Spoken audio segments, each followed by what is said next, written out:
ناظرین آداب، میں ہوں عاطف عمران۔ مولانا آزاد نیشنل اردو یونیورسٹی کے اس تعلیمی خبر نامے میں آپ کا استقبال ہے۔ آئیے نظر ڈالتے ہیں آج کی سرخیوں پر۔ قوم کی خدمت کرنے والے نرسوں کو صدر جمہوریہ کا خراج تحسین۔ قومی تعلیمی پالیسی 2020 سے تحقیق اور اختراع کو نئی سمت مل رہی ہے، وزیر تعلیم کا بیان۔ اور NTA کا بڑا فیصلہ، نیٹ UG امتحان منسوخ۔ اور اب خبروں کی تفصیل۔ 12 مئی 2026 کو انٹرنیشنل نرسز ڈے کے موقع پر راشٹرپتی بھون میں ایک باوقار تقریب منعقد ہوئی۔ اس موقع پر صدر جمہوریہ ہند دروپدی مرمو نے نرسنگ شعبے سے وابستہ ممتاز افراد کو نیشنل فلورنس نائٹنگیل ایوارڈ 2026 پیش کیے۔ انہوں نے کہا کہ نرسنگ عملہ ملک کے نظام صحت کا ایک ناگزیر ستون ہے، جو ہمدردی، ایثار اور پختہ عزم کے ساتھ قوم کی خدمت انجام دیتا ہے۔ انہوں نے کہا کہ نرسیں نہ صرف مریضوں کی دیکھ بھال کرتی ہیں بلکہ مشکل ترین حالات میں بھی معیاری طبی خدمات فراہمی کو یقینی بناتی ہیں۔ صدر جمہوریہ نے ایوارڈ حاصل کرنے والے تمام نرسنگ پیشہ ور افراد کو مبارکباد دیتے ہوئے کہا کہ ان کی فرض شناسی، خدمت کے جذبے اور مریضوں کی بہتر نگہداشت کے لیے مسلسل کوششیں پوری قوم کے لیے باعث فخر ہیں۔ مرکزی وزیر تعلیم دھرمیندر پردھان نے کہا ہے کہ قومی تعلیمی پالیسی 2020 کے ذریعے مادری زبان، بھارتی علمی روایات اور مصنوعی ذہانت پر مبنی تعلیم و تحقیق کو فروغ دیا جا رہا ہے۔ وہ Indian council of social science research کے 58ویں یوم تاسیس کے موقع پر خطاب کر رہے تھے۔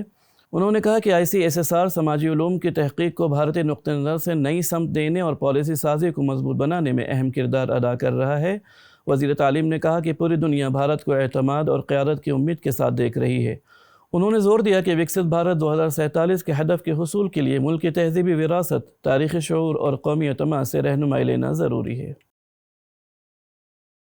نیشنل ٹیسٹنگ ایجنسی نے مبینہ بے ضابطگیوں کے سبب اس سال نیٹ UG 2026 کو منسوخ کر دیا ہے۔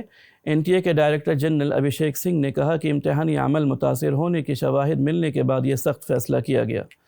انہوں نے واضح کیا کہ امتحانات میں کسی بھی قسم کی بدعنوانی یا جعل سازی کے لیے زیرو ٹالرنس کی پالیسی اختیار کی گئی ہے۔ ان کے مطابق اگر کسی ایک مرکز یا ایک مضمون میں بھی بے ضابطگی پائی جائے تو اسے ہرگز قبول نہیں کیا جائے گا۔ ابھیشیک سنگھ نے کہا کہ طلبہ کے مفاد اور امتحانی نظام کی شفافیت کو برقرار رکھنے کے لیے سخت فیصلے ناگزیر ہیں۔ ہم پریکشا کینسل کریں گے تاکہ ایسے وہ تتو جو اس پوری پرکریا کی پاردرشتا کو اور پوری پرکریا کے جو انٹیگریٹی کو وائلیٹ کرتے وہ سفل نہ ہو پائیں۔ Central board of secondary education نے سینٹرل ٹیچر ایلیجیبلٹی ٹیسٹ سپتمبر 2026 کے لیے آن لائن رجسٹریشن کا آغاز کر دیا ہے۔ امیدوار 11 مئی 2026 سے 10 جون 2026 تک درخواستیں جمع کر سکتے ہیں۔ یہ امتحان 6 سپتمبر 2026 اتوار کے دن ملک بھر میں منعقد ہوگا، جس میں پیپر 1، پیپر 2 دونوں شامل ہوں گے۔ بورڈ کے مطابق اگر درخواست دہندگان کی تعداد زیادہ ہوئی تو امتحان 5 سپتمبر 2026 ہفتہ کو بھی منعقد کیا جا سکتا ہے۔ مزید معلومات اور آن لائن درخواست کے لیے CTET کی سرکاری ویب سائٹ اور CBSE کی ویب سائٹ ملاحظہ کر سکتے ہیں۔ حکومت تلنگانہ نے فیصلہ کیا ہے کہ تعلیمی سال 2026-27 میں انٹرمیڈیٹ میں داخلے موجودہ نظام کے مطابق ہی کیے جائیں گے۔ حکومت اس سال انٹرمیڈیٹ تعلیم کو اسکولی نظام کے ساتھ ضم کرنے پر غور کر رہی تھی، تاہم محدود وقت اور تکنیکی رکاوٹوں کے باعث اس منصوبے کو فی الحال مؤخر کر دیا گیا ہے۔ سرکاری اعلامیہ کے مطابق وزیر اعلیٰ ریونت ریڈی نے ہدایت دی ہے کہ داخلے کا عمل فوری طور پر شروع کیا جائے تاکہ طلبہ کو کسی قسم کی دشواری کا سامنا نہ ہو۔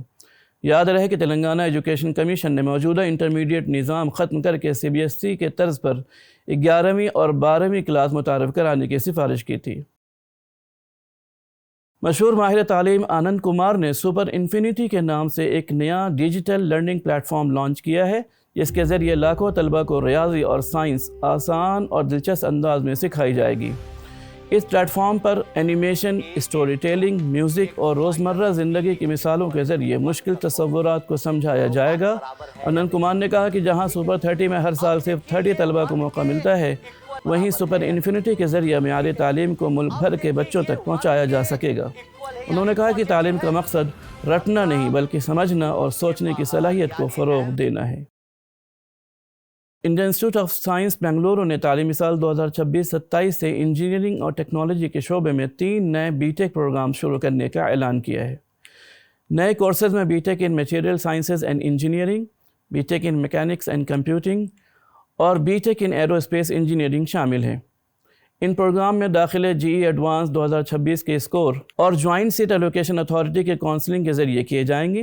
ادارے کا کہنا ہے کہ نئے کورسز کا مقصد طلباء کو تحقیق، اختراع اور ابھرتے ہوئے بین الشعبہ میدانوں کے لیے تیار کرنا ہے۔ مولانا آزاد نیشنل اردو یونیورسٹی نے ITI حیدرآباد میں تعلیمی سال 2026-27 کے لیے مختلف ITI ٹریڈز میں داخلوں کا اعلان کیا ہے۔ دستیاب کورسز میں civil draftsman, refrigeration and air conditioning, electrician, electronic mechanics اور پلمبنگ شامل ہیں۔ ان کورسز کے لیے اہلیت 10ویں اور 8ویں جماعت کامیاب ہونا لازمی ہے۔ داخلے مکمل طور پر میرٹ کی بنیادوں پر ہوں گے اور داخلہ لینے والے طلبہ سے کوئی ٹیوشن فیس وصول نہیں کی جائے گی، البتہ 60 روپے بطور ریفنڈیبل کوشن ڈپازٹ جمع کرنا ہوگا۔ درخواستیں جمع کرنے کی آخری تاریخ 26 مئی 2026 مقرر کی گئی ہے۔ مزید تفصیلات کے لیے متعلقہ ویب سائٹ ملاحظہ کر سکتے ہیں۔ آئیے آخر میں پھر ایک بار نظر ڈالتے ہیں آج کی سرخیوں پر۔ قوم کی خدمت کرنے والی نرسوں کو صدر جمہوریہ کا خراج تحسین۔ قومی تعلیم پالیسی 2020 سے تحقیق اور اختراع کو نئی سمت مل رہی ہے، وزیر تعلیم کا بیان۔ اور NTA کا بڑا فیصلہ، نیٹ UG امتحان منسوخ۔ آج کی خبروں میں فی الحال اتنا ہی۔ آئندہ بلیٹن میں آپ سے پھر ملاقات ہوگی، تب تک کے لیے دیجیے اجازت۔ آداب۔